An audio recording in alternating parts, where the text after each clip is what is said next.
ပါရှင် Diary Vice ဒီကနေပြလဲကြိုးဆိုလိုက်ပါတယ်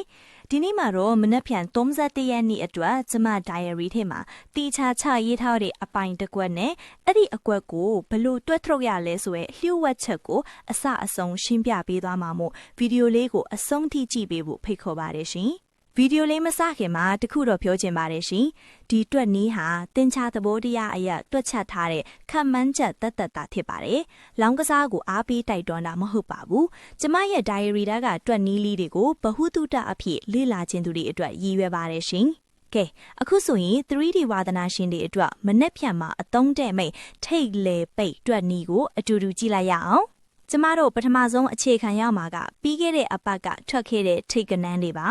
အဲ့ဒီကနန်းတွေကိုဒီနေ့ရဲ့ရက်စွဲနဲ့ပေါင်းဆက်လိုက်တဲ့အခါကျမတို့အတွက်ဝမ်းချင်းကနန်းကိုရလာပါတယ်ဒီနေရာမှာသတိထားရမှာကဝမ်းချင်းဆိုတာအိမ်ရဲ့အုတ်မြစ်လိုပါတယ်အုတ်မြစ်ခိုင်မှာကျမတို့အပိုင်ကွက်ကိုတိဆောက်လို့ရမှာပါကဲဝမ်းချင်းရပြီဆိုရင်ဒုတိယအဆင့်အနေနဲ့ပတ်တီးကနန်းကိုရှာပါမယ်ဒီနေရာမှာကျမသုံးထားတာကမြောက်ကင်းမှုပါအရင်အပတ်ကနောက်ပိတ်ကနန်းကိုနှစ်နဲ့မြှောက်လိုက်တဲ့အခါထွက်လာတဲ့ရလဒ်ဟာမနှက်ဖြန်အတွက်အားအကောင်းဆုံးပတ်တီးဖြစ်နေတာကိုတွေ့ရပါတယ်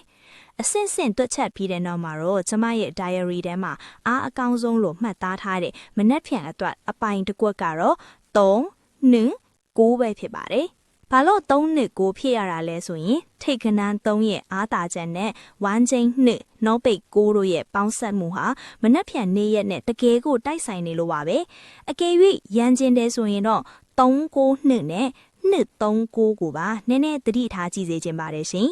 ဒီနေ့မျှဝေပေးခဲ့တဲ့တွက်နီလေးကိုသဘောကျတယ်ဆိုရင် like ပေးခဲ့ဖို့မမေ့ပါနဲ့အောင်နော် Diary by Sandy ကနေနောက်ထပ်လည်းအခုလိုထူးခြားတဲ့တွက်နီးတွေခံမှန်းချက်တွေကိုအမြဲတင်ဆက်ပေးသွားမှာမို့အခုပဲ subscribe လုပ်ပြီးခေါင်းလောင်းလေးနှိပ်ထားပေးပါရှင်အားလုံးပဲမနက်ဖြန်မှာကန်ကောင်းကြပါစေနောက်ဗီဒီယိုမှာပြန်တွေ့ပါမယ်တတ်တာ